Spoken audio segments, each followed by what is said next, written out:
여러분 안녕하세요. 주식탐정 박탐정입니다. 자, 오늘 삼성전자 한번 같이 볼 건데요.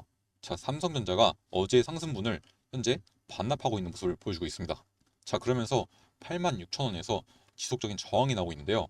자, 과연 앞으로 이 삼성전자의 주가는 어떻게 흘러가게 될 거고, 그 과정에서 여러분들은 어떻게 대응을 해야 할지, 최종적으로는 이 삼성전자가 9만 전자를 넘어서 10만 전자 과연 도달 가능할지, 현재 증권가에서는 12만 전자 갈 수 있다, 이런 이야기까지 나오고 있거든요. 자, 이것도 과연 현실성이 있는 이야기인지 제가 이 삼성전자의 재무제표를 하나하나 다 뜯어서 설명을 드려보겠습니다. 일단 오늘 영상에서는 HBM에 관련된 내용들 이미 여러분들 다 아실 거 아니에요.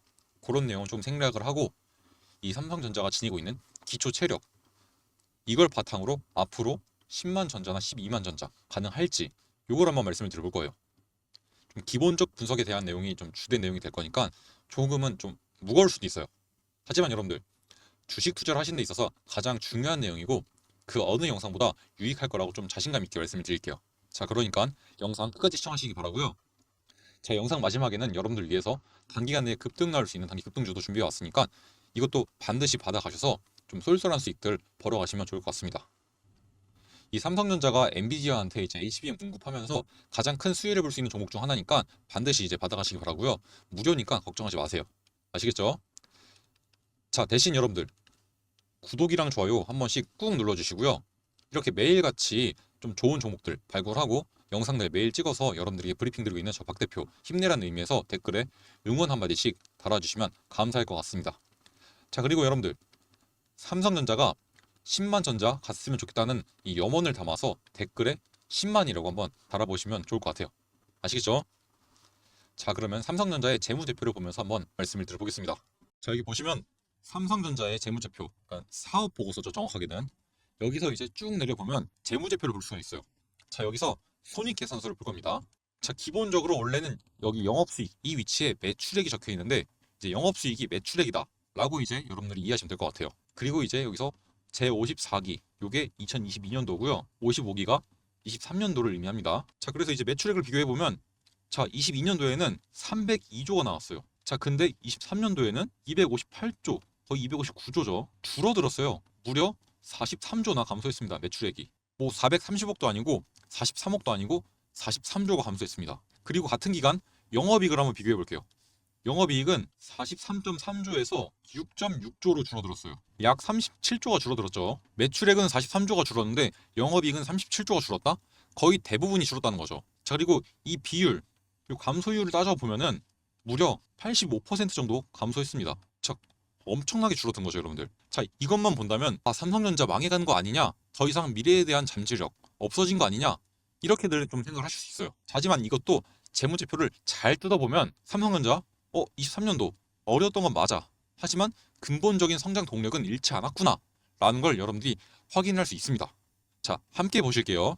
자, 먼저 이 연결 현금 흐름표, 이걸 보겠습니다. 여러분들이 여기서 좀 중요하게 보셔야 될 게 바로 여기 첫 번째 나와 있는 영업활동 현금 흐름, 이겁니다. 이 삼성전자가 갖고 있는 실제 체력을 정확하게 분석을 하고 싶으면 영업이익보다는 이렇게 영업활동 현금 흐름, 이걸 한번 체크를 해야 돼요. 왜냐하면 삼성전자는 현금이 나가지 않는 비용, 즉 이제 감가상각비라고 하거든요.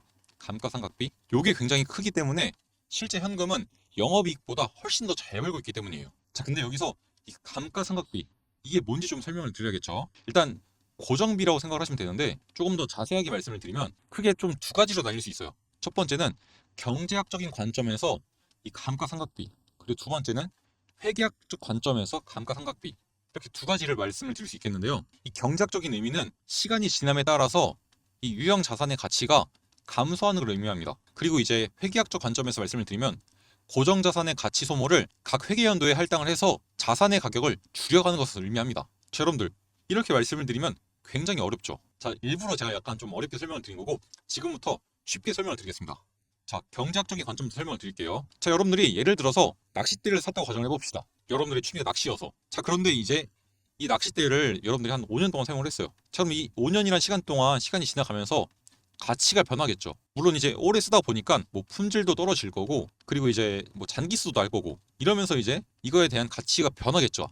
떨어지겠죠. 이걸 바로 이제 경제학적 관점에서는 감가상각이라고 하는 거고요. 근데 이제 이거는 사실 재무제표 볼 때는 이거보다는 이제 회계학적 관점이 더 중요해요. 자, 그래서 이제 회계학적 관점을 좀 설명을 드릴 건데, 예를 들어서 여러분들이 뭐 건물이나 자동차 뭐 이렇게 좀 고가의 자산을 구매를 했어요. 자, 그런데 여러분들 이럴 때 일시불로 결제를 하나요? 아니면은 주로 할부로 나눠서 결제를 하나요? 물론 이제 일시불로 하는 경우도 있겠지만 대부분은 할부로 나눠서 결제를 하죠. 이걸 조금 어려운 말로 바꾸면 감가상각비라고 하는 겁니다. 나눠서 내는 거. 그래서 이제 자산 구매에 사용한 대금, 이걸 한 번에 비용으로 처리하는 게 아니라 매년 일부 금액씩 조금씩 비용 처리하는 거죠. 이게 바로 감가상각비예요. 그래서 이제 이 감가상각비를 고려한 영업활동 현금 흐름, 요거를 비교해 보면 자, 62.1조였죠. 근데 44.1조로 감소한 건 맞습니다. 마찬가지예요.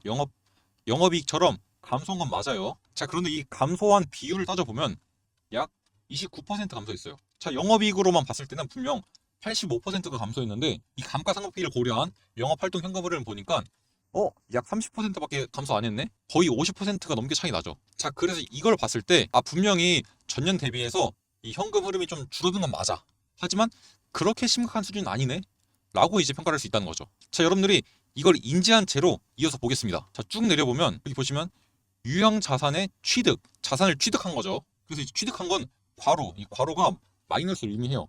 나간 돈이니까. 보시면은 49조가 나왔었는데 57조로 늘어났어요. 그러니까 돈을 더 많이 썼다는 거죠. 자, 그런데 이 유형 자산의 취득, 쉽게 말하면 투자를 했다는 거예요. 미래를 위해서. 분명히 어려워졌는데 상황은 투자는 느렸다는 거죠. 그러면 이거는 이렇게 이제 해석할 수 있습니다.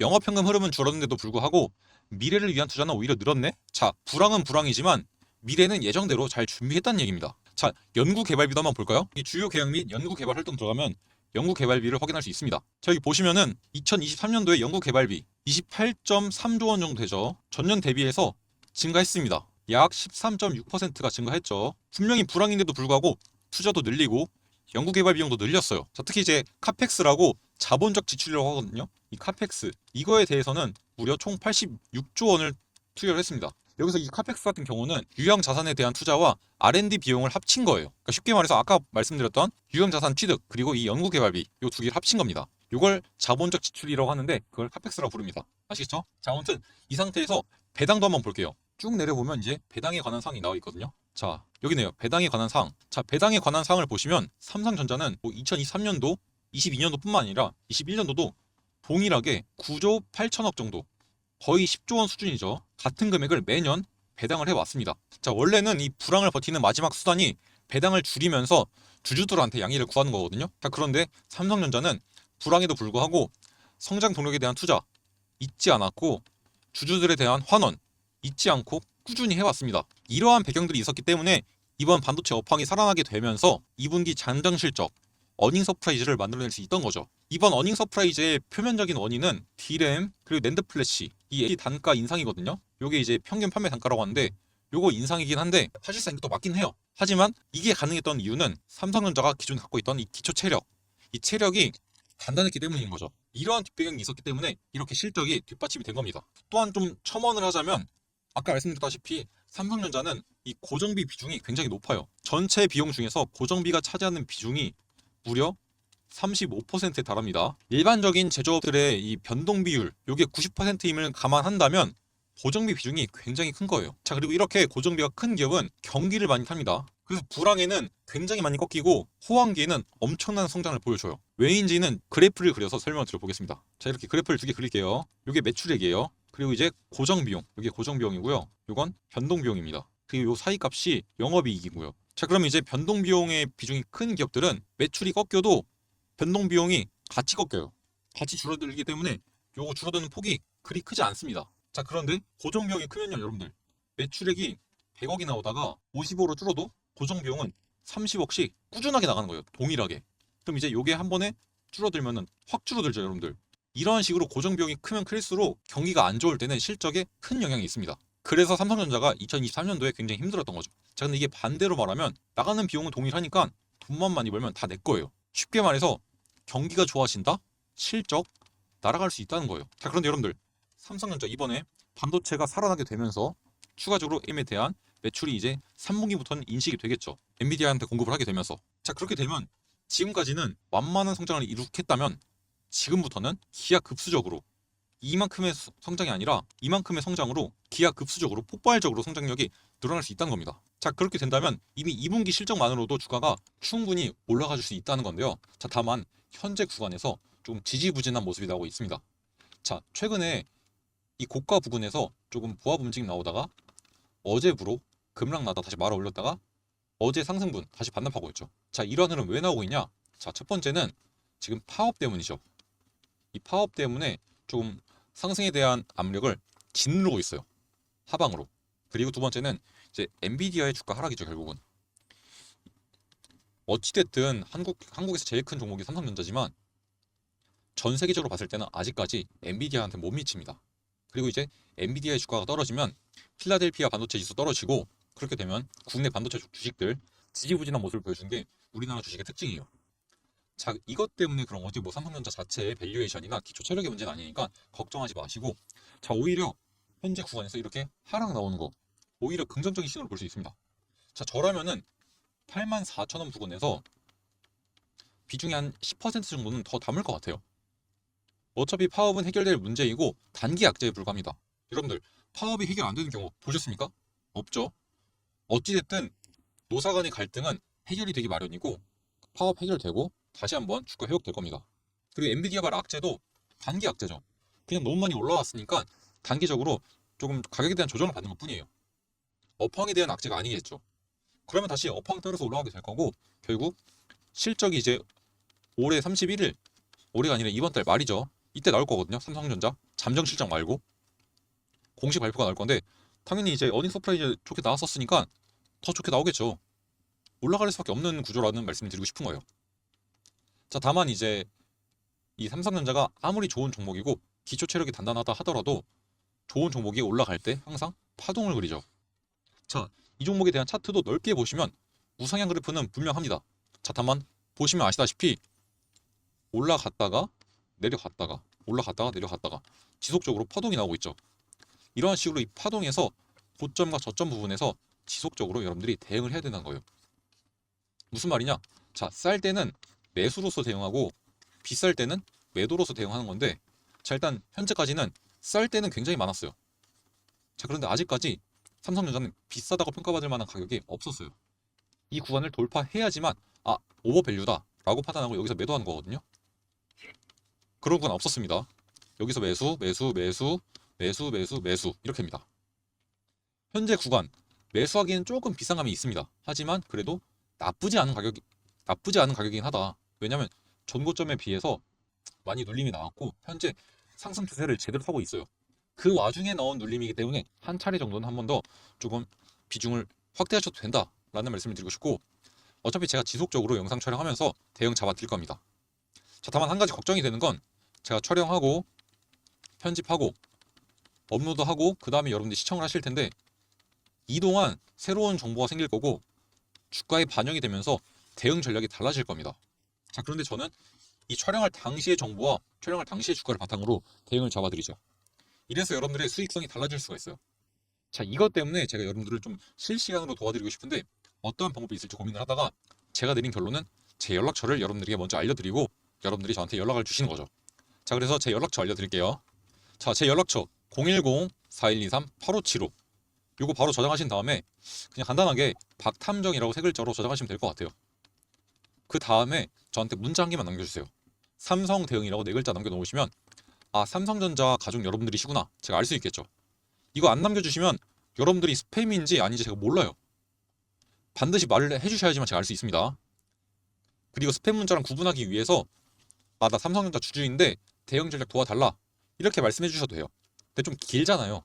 귀찮으시니까 간단하게 딱 네 글자로 삼성 대응 보내주시면 삼성전자 주주님인데 대응 필요하시니까 도와드려야겠다 하면 제가 문자로 도움을 드리던가 혹은 텔레그램 소통방 초대해 드려서 여기서 실시간으로 좀 도움을 드릴 거니까 저와 함께 하실 분은 지금 바로 문자 남겨주시기 바라고요. 자, 바로 이어서 제가 준비한 이 단기 급등주 요거 한번 말씀을 드려보겠습니다. 자, 제가 준비한 비공개 특별 종목은 바로 이 종목인데요. 자, 제 영상 보셨던 분들은 아실 거예요. 제가 이 구간에서 지속적으로 말씀드렸죠. 자, 근데 야금야금 올라오고 있습니다. 조만간 큰 슈팅 나오면서 23,000원 도달해주면서 최소 현재 구간에서 나오면 한 50% 정도 수익 나오거든요. 이 정도 이상의 수익을 단기간 내에 기대해 볼 수 있는 그런 종목이라고 보시면 되고요. 엔비디아한테 삼성전자가 HBM 공급하면서 가장 큰 수혜를 볼 종목으로 예상이 되고 있습니다. 무려 삼성전자가 지분 11% 지분 투자했고, 그러니까 쉽게 말하면 삼성전자가 이 종목에 대해서 고객 사이면서 투자사예요. 그만큼 삼성전자도 이 기업한테 많은 의지를 하고 있고 정말로 괜찮은 종목이에요. 자리도 좋아요, 여러분들. 보시면 급등 나왔다가 조정 나오고 다시 한번 반등 나오는 이런 자리잖아요. 지금이 바로 매수 타점이라는 겁니다. 지금 바로 이 종목에 대한 종목명 받아가신 다음에 소액으로라도 진입해 보신 다음에 조금 수익들을 챙겨가시면 정말로 좋을 것 같습니다. 자, 그래서 이 종목 궁금하신 분들은 010-4123-8575 010-4123-8575 이쪽으로 삼성 특별이라고 보내주시면 아까와 마찬가지로 삼성전자 가족 여러분들이신데 이분들은 대응 전략이 아니라 특별 종목이 필요하시구나 알 수 있겠죠. 자, 그러면 이 종목 제가 종목명 그리고 타점 알려드릴 거니까 받아가셔서 좀 단기간 내에 쏠쏠한 수익들 챙겨가시면 좋을 것 같습니다. 아시겠죠? 자, 그럼 오늘 영상 여기서 마무리할 거고요. 저는 다음 시간에 조금 더 도움이 되고 돈이 되는 정보로 인사를 드리도록 하겠습니다. 감사합니다.